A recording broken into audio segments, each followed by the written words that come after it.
Spencer and Savannah Harrington were the most talked-about billionaire twins in New York City. Their presence was as commanding as the skyscraper that housed their pharmaceutical empire, and yet their personal lives remained shrouded in mystery. Walkers on Fifth Avenue paused whenever they strolled out together, their matching tailored suits, designer watches, and sparkling smiles betraying nothing of their private world. Despite their fame and fortune, the twins had a reputation for being impossible to satisfy. Growing up, the twins had been showered with every material comfort imaginable. Their parents, Jonathan and Eleanor Harrington, spared no expense in ensuring their children experienced the finest education, exclusive summer camps in Switzerland, and private tours of historic ruins.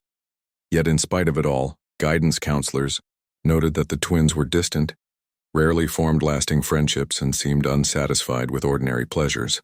They learned early on that perfection meant never revealing vulnerability. The Harrington mansion stood on the Upper East Side, a sprawling estate that looked more like an art museum than a home. Inside, the walls were adorned with priceless paintings. The floors were marble, and the chandeliers sparkled like frozen constellations. There were 32 rooms, including a private library where first editions lined the shelves, and a music room filled with Steinway pianos, violins, and harps. The kitchen alone required 3 head chefs and 20 sous chefs to keep up with the twins' demands.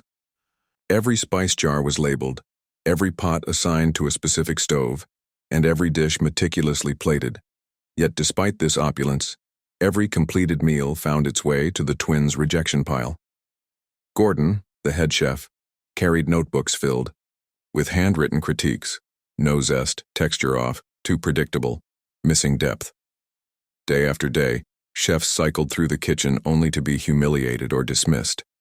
Mrs. Langley, the head housekeeper, managed the entire domestic staff with the discipline of a general and the discretion of a confessor. She had served the Harrington family for decades, witnessing the twins grow from curious toddlers to aloof adults. Despite her loyalty, she felt helpless. No matter what she did, the twins remained unmoved by culinary efforts.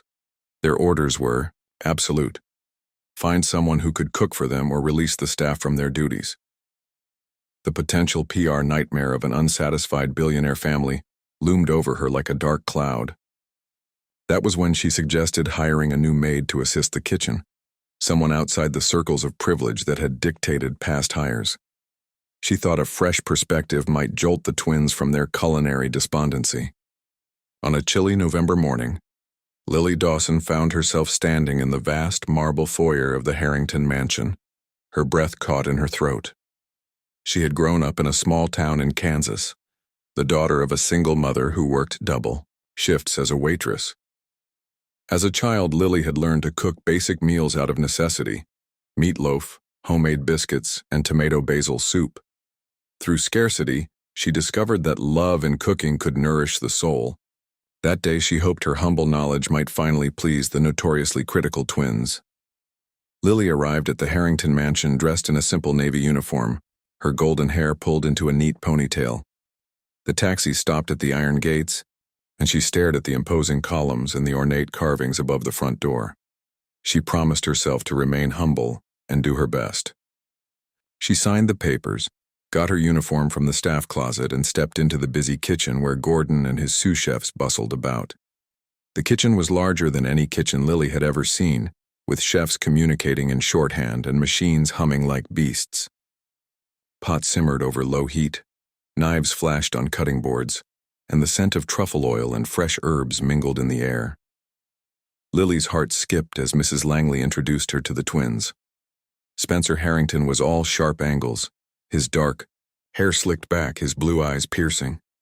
His tailored suit did nothing to soften his intimidating presence. Savannah was softer in features but equally intense, her long auburn hair shining under the kitchen's bright lights. Her green eyes flicked over Lily with measured curiosity. Both twins regarded Lily as if inspecting a new piece of art. Silent, calculating, and detached. Neither spoke. Mrs. Langley's voice softened as she said, "Lily will assist Gordon with basic tasks in the kitchen. Please be respectful."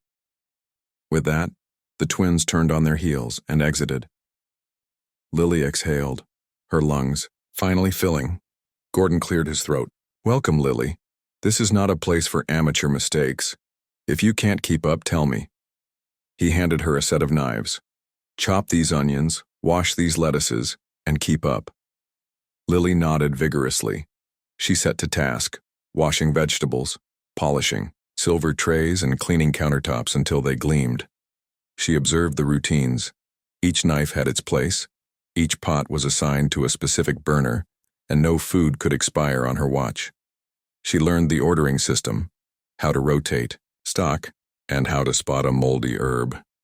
Yet, despite the meticulousness, every completed dish ended up in the twins' rejection pile. She read the scrawled critiques. No zest, texture off, too predictable, missing depth.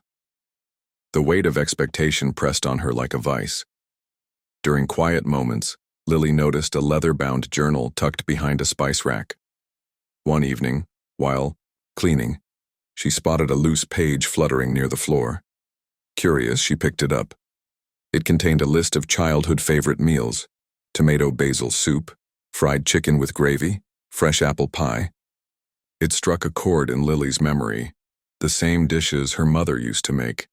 She tucked the page into her apron, wondering if it belonged to one of the twins. She felt a spark of hope. Maybe an unexpected connection could break the cycle of rejections.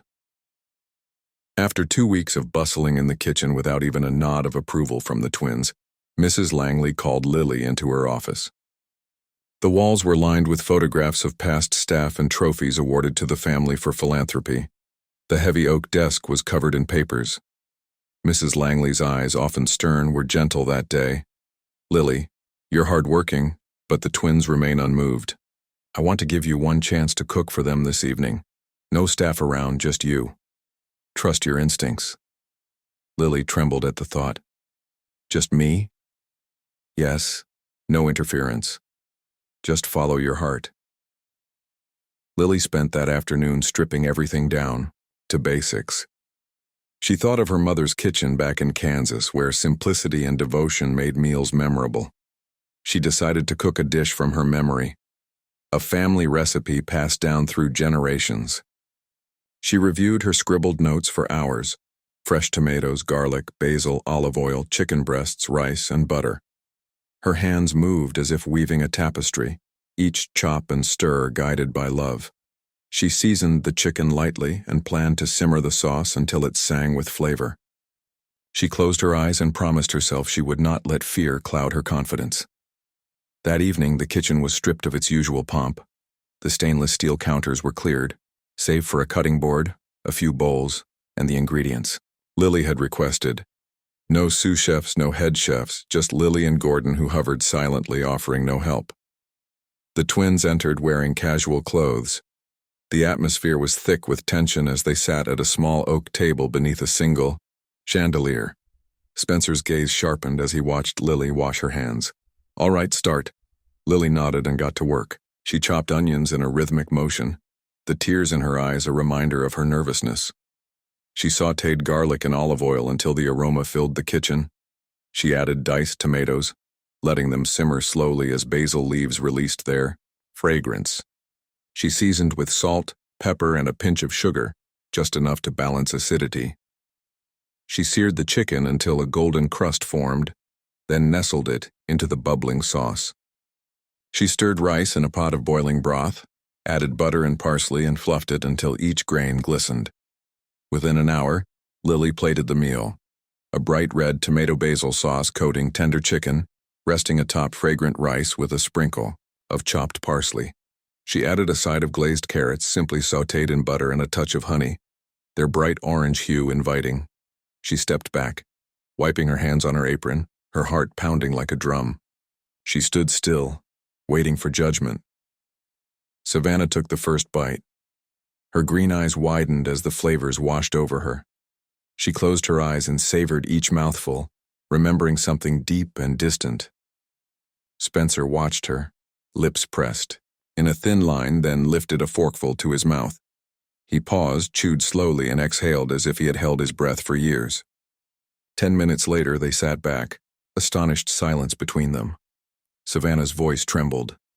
"It tastes like home."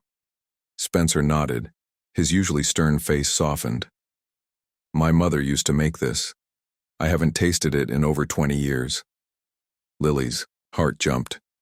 She swallowed hard, her voice barely audible. It's my mother's recipe. She cooked it for me in Kansas. Savannah's eyes glistened with tears. Our mother died when we were 16. She made this every Sunday. We had different cooks after she passed, but none came close to her food. How did you know this dish? Lily's voice trembled. I found the recipe in an old book at a thrift store. I didn't know it belonged to your mother. Spencer's brow furrowed. Our mother's personal cookbook never left the family. If you had, it was taken without telling us. Lily's face went pale. I'm sorry, I thought it was a local recipe collection. I memorized it so I could remember my mother. Savannah reached across the table and took Lily's hand.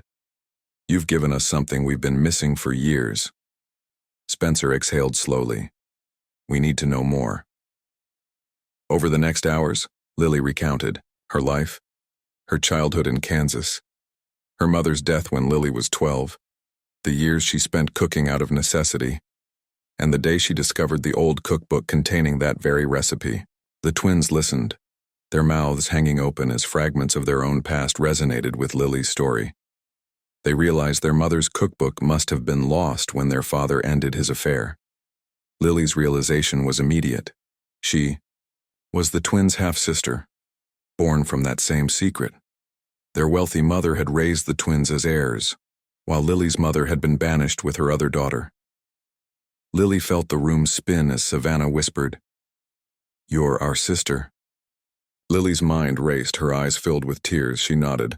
My mother never told me. She said life would be easier if no one knew. Spencer's voice cracked. Our father kept your mother's identity secret. Savannah rose and embraced Lily. We're a family. That night, Lily stayed in the servant wing, overwhelmed by the revelation. By morning, Spencer and Savannah had told Gordon to treat Lily as family. Fetch her utensils, buy the best ingredients, consider her suggestions mandatory. Gordon swallowed before nodding. Yes, sir. The next day, Spencer and Savannah stood in the boardroom addressing their directors. Spencer cleared his throat. Board members effective immediately. My sister Lily Dawson will lead our culinary efforts. The room went silent. One executive asked, Are you certain? Lily has no corporate experience. Savannah's eyes flashed. She has authenticity and passion. We've lacked. Spencer continued. We trust her judgment. We'll share her documentation. Minutes later, murmurs rippled through the board as Lily's birth certificate and Eleanor Harrington's letters proved her lineage. The chairman banged his gavel. This matter is closed. Ms. Dawson retains her position. Lily moved into a modest suite in the family wing overlooking Central Park. The furniture was simple, but sunlight streamed through large windows. Her heart overflowed with gratitude. Adapting wasn't easy. She had spent years in Kansas living with scarcity. Now she had bookshelves filled with cookbooks, a fridge stocked with exotic ingredients, and a kitchen staff ready to obey her every wish. She felt unworthy. Gordon, now sous chef, regarded her with a mix of resentment and relief. Whispers claimed she was a fraud, that her place was a stunt. But Lily persevered. She began by revising the menu for a charity gala to raise funds for pediatric cancer research. She introduced dishes that reflected her heritage: cornbread made with local honey, braised beef with glazed carrots, and a fresh salad of heirloom tomatoes with basil. She added handmade pasta ribbons for the vegetarian entree. The gala took place in the grand ballroom, decorated with autumn flowers, candles floating in glass spheres, and strings of fairy lights. Guests included celebrities, corporate moguls, and charity board members. Each course was served with careful attention to presentation. When the first bites were taken, murmurs of delight spread. Cameras flashed, social media buzzed. Business journals speculated about how a simple meal could shift the twins' public perception. Stock prices ticked upward as investors cheered the positive publicity. Success bred envy. Julian Harrington, a cousin who had long felt overshadowed, saw an opportunity. He pushed for an investigation into Lily's background. spreading rumors that she had forged documents to seize control. Lily received a letter. "Step down or we expose you." Fear gripped her. She considered fleeing back to Kansas, but Spencer and Savannah stood by her. One evening, Savannah found Lily in tears, letter in hand. "We won't let them destroy this," she said. Spencer paced in front of a window overlooking the city lights. "We need irrefutable proof." The board demanded DNA tests. Lily dug through her storage trunk and found her birth certificate listing Jonathan Harrington as father, and letters from Eleanor expressing regret. She sent everything to a lab in Kansas City with a rush request. Meanwhile, Julian arranged for a food critic to visit, under a false identity, hoping to find faults. The critic sat at a private table expecting pomp. Instead, he was served Lily's chicken with tomato basil sauce, a simple dish elevated by sincerity. He wrote a glowing review, praising its warmth and authenticity. When Julian's plan unraveled, he retreated into obscurity. Spencer and Savannah continued to innovate in their business. They launched a grant for childhood illness research and used Lily's story as a case study in leadership workshops. They spoke at conferences about how entrusting Lily revitalized their brand and boosted staff morale. They emphasized collaborative leadership and urged executives to seek diverse voices, even at the risk of relinquishing control. Lily attended these talks, embodying the power of inclusion and empathy. Lily's philanthropic work extended beyond the mansion. She started culinary workshops for underprivileged youth in the Bronx, funded by the Twins Foundation. She traveled to rural Kansas to speak at high school assemblies, encouraging students to dream beyond their circumstances. She reconnected with her adoptive grandparents, who had always believed in her potential. Each trip home reminded her of where she came from: dusty fields, autumn harvests, and her mother's gentle hands guiding her. Back in New York, the staff transformed from reluctant soldiers to devoted followers. They studied Lily's techniques, adopted her ethos that cooking was not just ingredients but heart and integrity. Gordon admitted his bitterness and apologized. Lily accepted his apology. Together they trained a new generation of chefs in the Harrington Culinary Institute, offering scholarships to talented students lacking resources. They sent young cooks to culinary schools in the city and abroad, ensuring Lily's philosophy reached far beyond the mansion's walls. The twins found new passions in the kitchen. Spencer, a man who once loathed tomato sauce, now tended to the rooftop garden, harvesting basil and herbs. He called Lily over and said, "I want to learn this." Savannah helped decorate cakes and spread cream on pastries. Their family bond grew stronger, rooted in shared meals and laughter. Their philanthropic efforts soared as they funded soup kitchens and cooking classes across Kansas and New York. On her 31st birthday, Spencer and Savannah surprised Lily with a restored farmhouse in Kansas, given back to her and her mother's memory. The property had been sold years ago. Now it was theirs again. Lily stood before the white wooden house with its sagging porch, speechless. It had been refurbished to its former glory. Fresh paint, new windows, and a garden filled with tomatoes, basil, and sunflowers. Inside, they installed a demo kitchen where Lily could host retreats, teach local children, and preserve her mother's legacy. Lily maintained a journal, writing down recipes, experiences, and letters to her mother that she left on her bedside table. She believed writing would keep her grounded. She appeared on talk shows, recounting the moment she discovered she was the twins' sister, the candlelit kitchen, the taste of tomato sauce, and the tears that followed. Viewers called in with stories of their own family reunions and how food had mended their relationships. Reconnecting with her biological father, Jonathan Harrington proved complicated. He lived in a secluded villa in the Hamptons, rarely seen in public. After the revelation, he reached out with a letter expressing regret and a wish to rebuild their relationship. Lily hesitated, recalling how their relationship had been kept secret. But her mother had told her forgiveness was freedom. Gathering courage, Lily agreed to meet him under a shaded veranda in Hamptons. They talked for hours, recalling painful memories, acknowledging mistakes, and tentatively forging a new bond. It was awkward at first, but by sunset they shared a quiet meal, simple sandwiches and fresh fruit, breaking bread as family. That summer, Lily hosted a cooking retreat at the Kansas farmhouse. Chefs from around the world applied. Some wanted to learn authentic cooking. Others sought solace from high-stress kitchens. They slept in bunk beds beneath wooden rafters, cooked on vintage stoves, and harvested vegetables at dawn. Under a canopy of stars, Lily shared old photographs of her mother with participants, recounting stories of sacrifice and love. The kitchen smelled of wood smoke and tomato sauce as they simmered pots of chili that reminded Lily of childhood dinners. The retreat became an annual tradition, drawing people of diverse backgrounds who found community through cooking. Back in New York, the Homeward Hearth empire expanded. Restaurants opened in Chicago, Los Angeles, and Atlanta, each with menus reflecting local ingredients and tastes.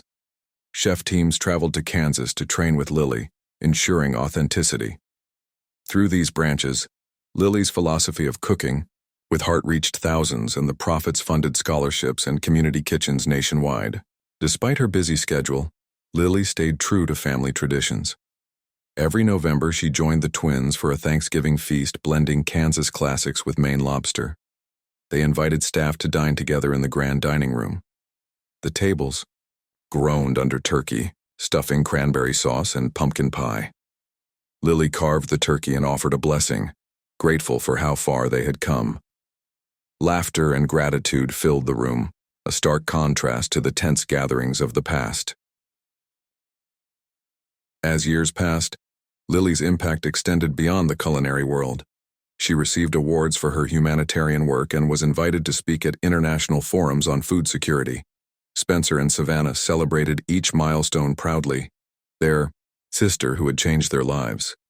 Lily then agreed to participate in a documentary chronicling her journey from a Kansas kitchen to New York's highest circles. The crew followed her to the Harrington Mansion, her Kansas farmhouse, and Homeward Hearth kitchens. Interview snippets captured Lily's humility and belief that cooking is an act of service connecting souls across any divide. At holiday time, the twins insisted Lily host a Christmas tree lighting at the mansion. They invited neighborhood families, former staff, and foundation beneficiaries. Lily set up an outdoor kitchen, serving hot cider and gingerbread cookies. Kids decorated ornaments and hung them beneath twinkling lights in the oaks. When the tree illuminated, laughter and carols filled the air, showing that unity and joy often spark from simple gestures. Meanwhile, Lily updated her cookbook. The new edition featured recipes from Homeward Hearth branches around the world. She added Fusion Fridays, blending Kansas comfort foods with global flavors, kimchi cornbread muffins, jerk chicken pot pie, and curry-infused meatloaf. Each included a backstory, memories of her mother's laughter, the twins' first smiles after her dinner, and students' triumphs when they perfected a dish. Reviewers praised its warmth and creativity. In her personal life, Lily formed friendships with interns who began as timid novices. One was Elena, a Mexican-American chef who had lost her parents to illness. Under Lily's mentorship, Elena discovered her culinary voice, blending family recipes with new techniques. She later opened a food truck in Queens, serving tamales and sandwiches, dedicating her first earnings to memorial scholarships in her parents' names. On the business front, Spencer and Savannah used Lily's story as a model for leadership workshops. They spoke at conferences about how entrusting Lily revitalized their brand and boosted staff morale. They emphasized collaborative leadership and urged executives to seek diverse voices, even if it meant relinquishing control. Lily attended these talks, embodying the power of inclusion and empathy. As the 5th anniversary of Lily's arrival approached, Spencer surprised her with a kitchen mural. It showed a girl in a Kansas field holding a wooden spoon, surrounded by scenes from her journey: the Harrington Mansion, the Kansas farmhouse, and the Homeward Hearth sign. Beneath the artwork, a plaque read, "For Lily, whose heart guided her hands, may every meal nourish hope." Lily stood before it, tears streaming as staff and twins applauded. She felt the full weight of her journey and the life she had built. That night, Lily lay in bed in her modest apartment, the city's hum beneath her window. She reflected on those she had met, the twins who became siblings, the chefs she mentored, the families she fed, and even Julian, who had found redemption in charity work. She realized her mother's legacy lived not only in recipes, but in how those recipes brought people together. She tucked her journal beneath her pillow, knowing there were more stories to write, more meals to cook, and more hearts to touch.